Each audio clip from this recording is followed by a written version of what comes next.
Good morning.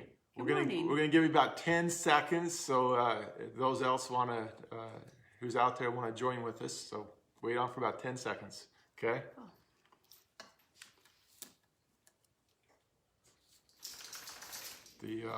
It's feeling like fall out there. It's getting cool, which is good. Yeah, I love fall. It's my favorite season. The leaves are turning, so it's wonderful.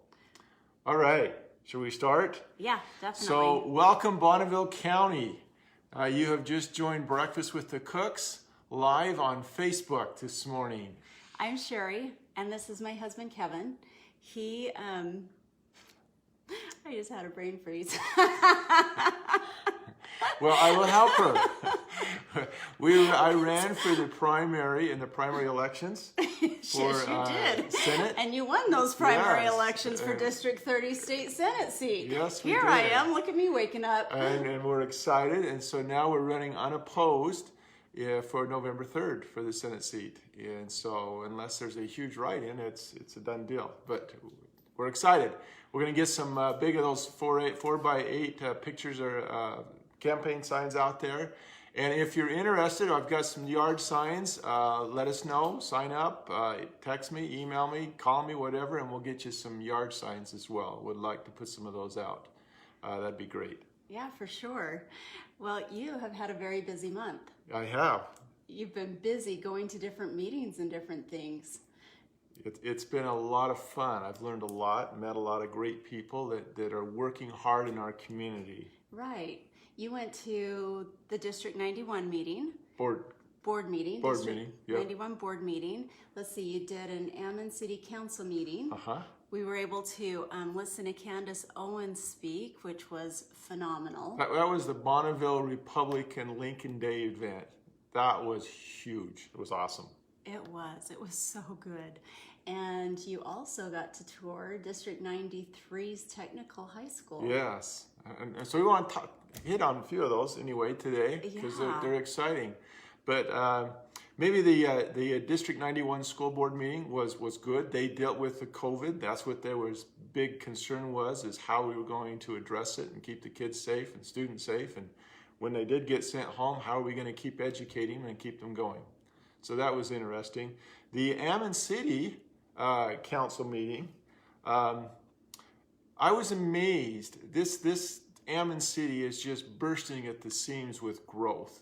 Houses going up all over, and these people, you had young members of the board, council, and older ones, but they all work together with one thing in mind, is making the right decision that will be the right decision today, as well as 10 years from now or 20 years from now. So they were really struggling with the planning and zoning and what we will allow to build here and what not here, and just trying to plan out the city for future. And I was impressed with that. I thought that was great. Yeah, you were, 'cause you came home and you even talked about how impressed. So it was good. That's great that they work together. That's what it's all about. Yeah. Is working together to figure out the solution. Not all of them agreed. There was some that were like, no, I don't agree with that. And instead of getting mad and calling names, they worked it out. They says, well, let's talk about it. Why don't you agree with that? What is your thoughts? Okay. And so it was really interesting how this city council worked together. It was fascinating. And then we went to the Lincoln Day event, which was with Bonneville County. They put it on, and Candace Owens was there. Now, I don't know if you know much about Candace Owens, but, well, first of all, we got there, and this was out at the Melaleuca ball field, so it's out in the open. So we got there, we're standing in lines, and the clouds are rolling in, you're hearing thunder, it's getting darker, we're thinking, oh boy, this is not going to be good. We forgot our coats. Well, we didn't forget our coats. They were in the car, and we realized we didn't have gas. So in the switcheroo of a different car, we left our coats. It was so dang cold and so dang wet, Yeah. and that hail came down. We just handed our Oh my tickets goodness. in, and hailstone just started. They were like marble size, and Yeah. it came down hard, and then it rained and poured, and so we were able to quickly give our tickets and get underneath some shelter. But there were a lot of people that didn't, and they were wet. Well, we were wet too. yeah. That was a cold night, but it was so worth it because It was good. Candace was phenomenal. She grew up in eastern part of the United States in the big city. I think it was New York or New Jersey, something like that. But she was a liberal all the way, and she was going to school, getting her journalism degree. And one of the classes that she was required to take was Feminism 101. I don't know if I said that right, but anyway, and in this class, every question was the instructor would ask a question, and then the right answer was, well, women have to deal with this because it is the white male's fault. Oh, no, it was just because of men. Oh, yeah, just because of men. It was just Okay. because of men. Just because of men. And Didn't matter the color, race. It was just all the man's fault. It was their fault. And she just says, I kept thinking, surely there's some of it's got to be ourself. Anyway, she went through the struggles that she had as going from liberal to a Republican person, and really supporting the Constitution and pro-Constitution. She talked about how the blacks, how in the early 60s, how 20% of females were mothering children without a husband in the home, without a man in the home. And today, for the black community, it's 70%. And she says she believes that a lot of that problem is because our government is so willing to hand out free stuff and to help out that way in order to break up the family. And she is definitely pro-family, and just a great talk. She talked about the Constitution and how she believed in it, and how we need to be strong and stand up for the things that the Constitution do. And just the whole night was excellent. We really enjoyed it. The other good story that I really like was she is an author, and she has a book called Blackout. Okay, and this book, there was like 400,000 copies pre-sold. Well, the publisher said, we don't like you, we think you're racist. And so they went and hired a new board member or a new chairman. And it was a female, and she was black, and they told her, says, now your number one thing is to cancel Candace Owens' book. And so they approached Candace and says, hey, we're gonna cancel your book. And Candace said, she says, if you cancel my book, I will hire the very best lawyers that I cannot afford, and I will sue you. So they didn't cancel it. So anyway, if you want to read a good book, go get a copy of her book. It's called Blackout. Wonderful book. Really, really good. So the next thing that we did this month that I did was we went to the District 93 Technical High School, and that was exciting. So Ann Landers is the chairwoman of the District 93 School Board. And she reached out to me and says, Kevin, would you like to go tour the technical high school? I said, oh, I'd love to. I was thinking that there'd be probably 3, 4, half a dozen different people that are with this tour. But it was just me, Ann Landers, and the principal, Mr. Oswald. And so we went and toured this place. And I got to think now, this is not just some extra classes that you can go and participate in if you're going to Bonneville High School or to Hillcrest or wherever.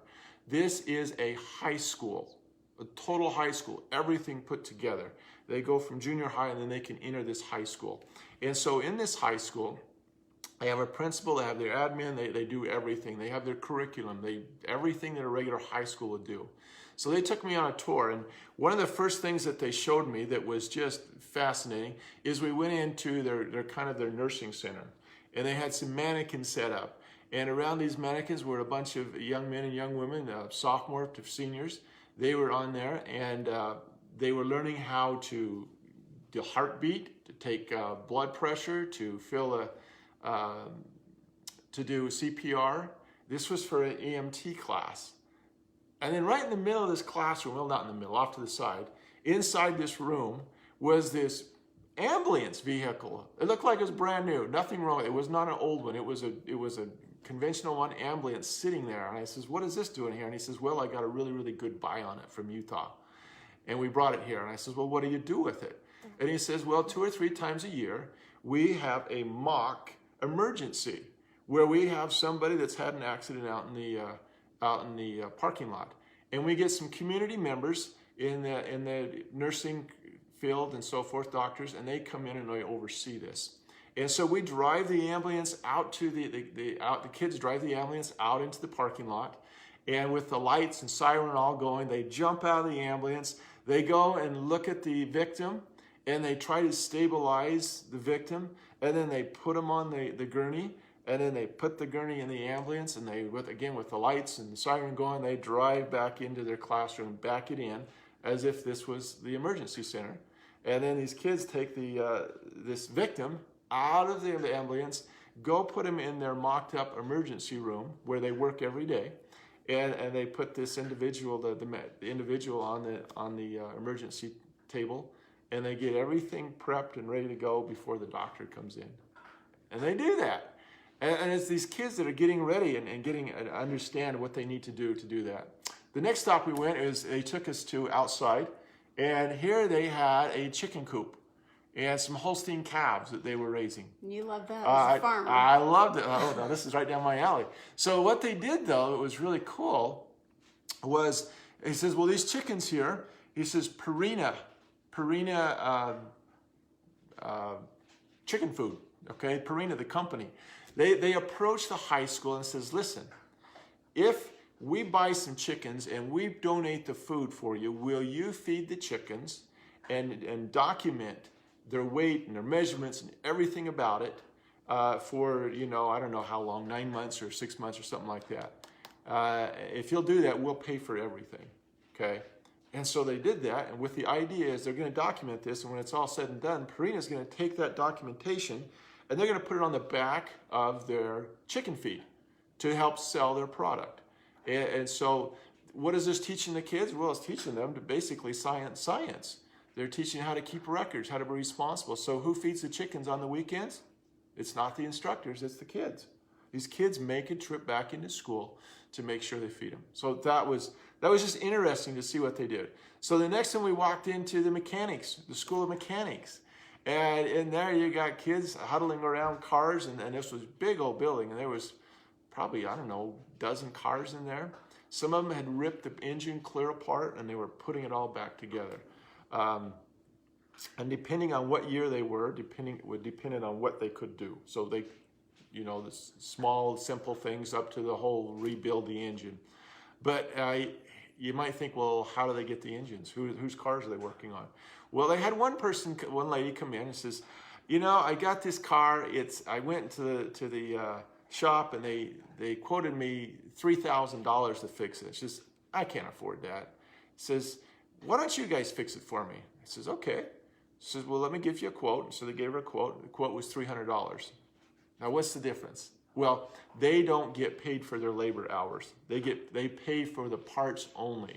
And the other downfall is, they says, no, it's a lot cheaper. We'll do that here for $300. But was it like 6 months? yeah, it'll take you 6 months.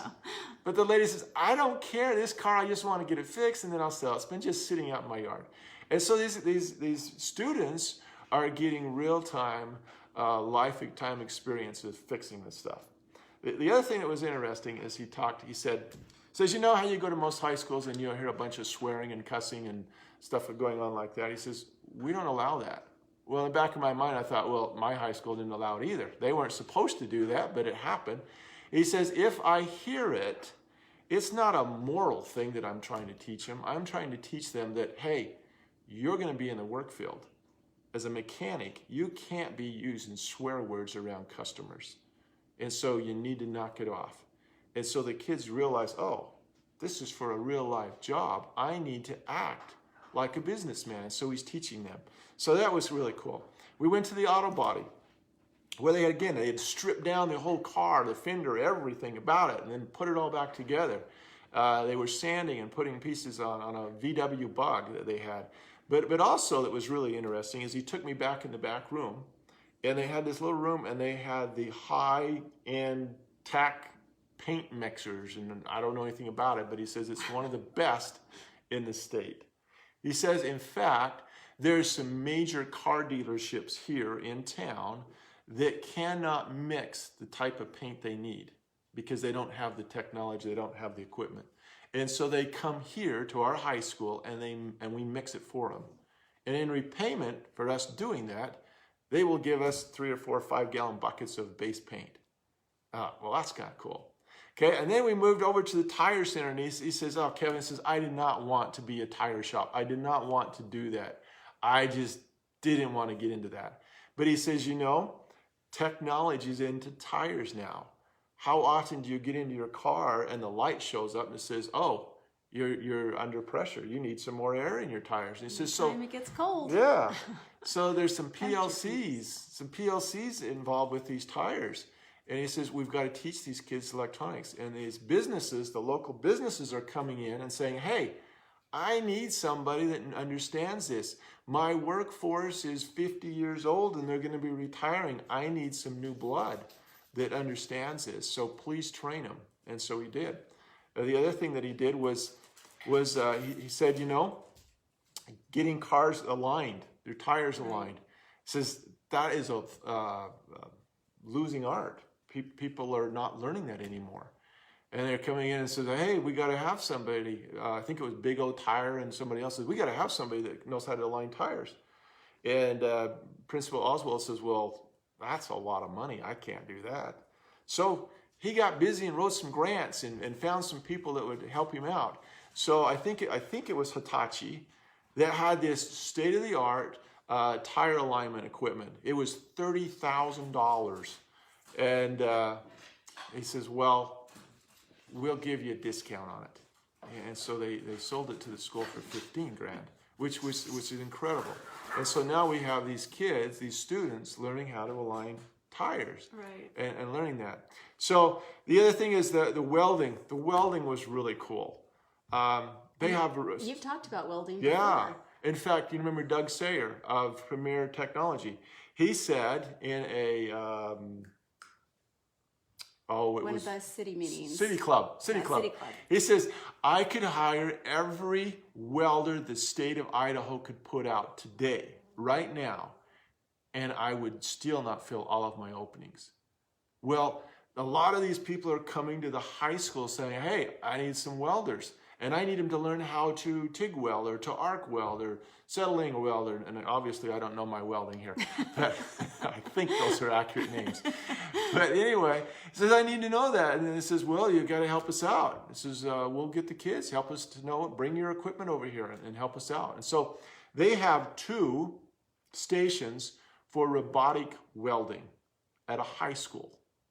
I think Principal Aldwell told me, he says they have 12 other stations that have all the different kinds of welding things that you need. And he says it's very simple. You just unhook one and hook up the other and you can stay in the same station. And so they're learning how to weld. We cannot fill all of our positions for welding. And again, this welding is not just an easy piece of cake thing. There's some technology involved with that. It's not just like it used to be with my father going out and welding something onto the tractor because it fell off. Okay, there is some design, there's some engineering that's going involved with it. They've got CAT systems that they're designing this stuff. It's incredible what they're doing. And then one of the other things that we walked into was the computer class. Well, being a software development, I was very much interested in this. And I'd ask the instructor, he says, well, what are you teaching them? What are you doing? And he told me, he says, a lot of the time we not only design web pages, but we try to fix them, which is kind of cool because in my profession, you don't always get to build new things. Sometimes you have to go back and fix stuff. And there's a lot of people that don't know how to debug things. And so the instructor has several websites and he goes out and breaks them on purpose. And then their assignment to the students is to go fix them. Now, Principal Oswald also said, he says, we are trying to get a new program started where we're doing cybersecurity, and he's working with the INL on that. And so that is huge. Cybersecurity is the big thing of the future, it really is. Now, you might say, you know, you probably remember, I do, and I remember reading with kids at the junior high, a lot of them say, you know what, I'm going to take these math classes and they don't teach me anything. I am never going to use this math in what I want to do. Or this science class, I will never use it in what I'm doing. Well, at this high school, they make sure they tailor the problems to what they're learning. Right. So, like the Pythagorean theorem, okay? When was the last time you used that? Well, these kids are using it to determine how much paint is required to paint this car, okay? The guys in the cabinetry, they're woodworkers. They design everything on the CAD system, no matter how small or insignificant it is. They design it first, and then the instructor has them build it down to scale first, and then if it looks good, then they can build the whole thing. It's incredible what they do. But anyway, they tailor the regular education, math, English, science, all of that. They tailor that to what they're doing. Now, also, there's been a lot of, I've talked to other people that don't like the idea of technology. And for this reason, which is, a good reason if you think about it. It says, I don't think we should making these kids pick a trade or a technology route while they're still in high school. They're too young. We should wait and let them experience life first. Well, I understand that. So what Principal Oswald does on this is he requires them all to take different classes. If I am only interested in welding, and that's all I do, then they've failed. And so they make sure that I go to welding, to auto body, to the agriculture class, to the computer science, because computer science is in everything. Electronics is in everything you do nowadays, and especially in how they're teaching them there. And so they make sure that the kids are well-rounded. Now, I also asked him, I said, Principal Oswald, it says a lot of people believe that this is wrong, we shouldn't be doing this, that we should allow them to choose after high school. It says, so if we go into this, what is going to happen about them going to college? How many of your kids go on to go to college? And he says, that is really interesting. He says, I only have 125 students in my high school. But he says, I have a higher percentage of my kids going to college, going to college, than I do from other high schools, from like Bonneville and Hillcrest and Thunder Ridge. Higher percentage. I thought, that is very interesting. Next thing I says, how on earth do you afford all this equipment? Again, he says, I do grants. He says, that is the biggest thing in my job is I'm writing grants. I'm always writing grants.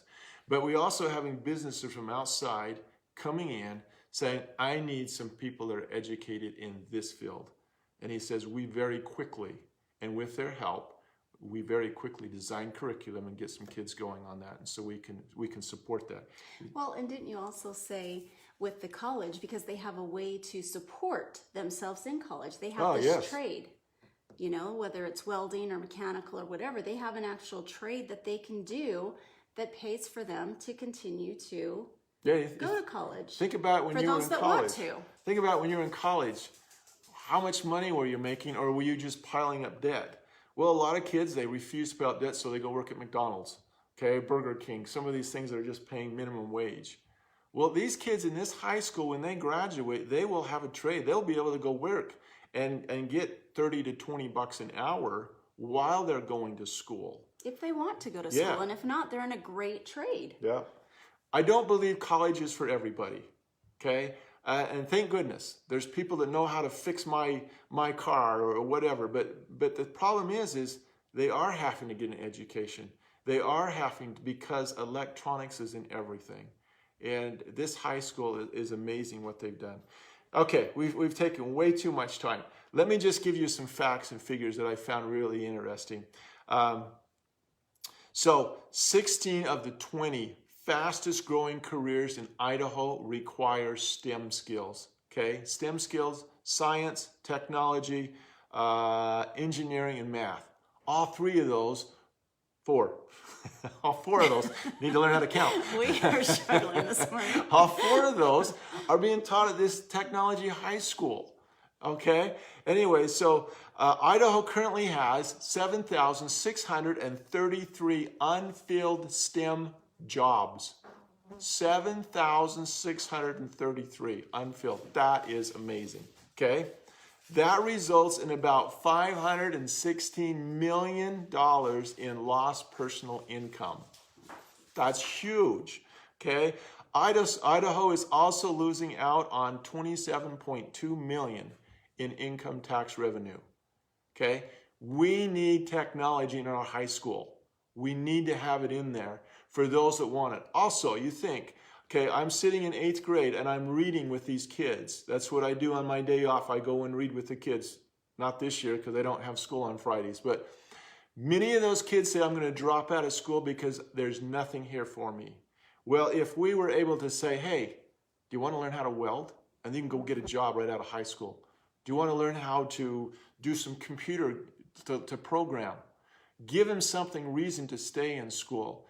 And those kids that are dropping out will stay. I'll guarantee you that they'll stay and they'll participate. They will graduate from high school with a degree and be able to support and be a working, contributing member of our society. Anyway, it was a great month. I love the technology school. If you want to tour that, I'm sure they would give you a tour. Reach out to them.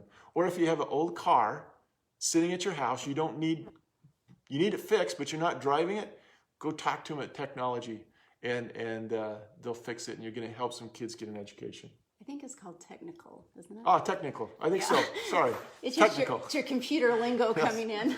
Well, we've taken a lot of your time this morning. We sure appreciate you joining us. Breakfast with the Cooks. Yes, Breakfast with the Cooks. Join us, and together we will put Idaho first. Thank you. Oh, it's November 3rd. If you haven't got your ballots, you can get your absentee ballots. You can order those in the mail or online. You can order them and vote early. And you can send it in and vote, or you can go and vote early at the voting station, but vote. And they need help at the voting stations too. They need Yes. volunteers to come and sit at those. Most of the people that have manned those stations, those voting stations, are 65 years in age and older. We got a fly going on the camera, sorry. and they're like, I don't feel comfortable going and sitting at these stations all day long with COVID. And so they're having a shortfall. They need some help. Call the Bonneville County Elections Office if you got some time and go help out there. They need some help. Yep. But vote, okay? Vote. And if you want to put a sign for Kevin Cook for Senate, let me know and we'll get you a sign. Thank you so much. Have a great weekend. See ya. We'll see ya.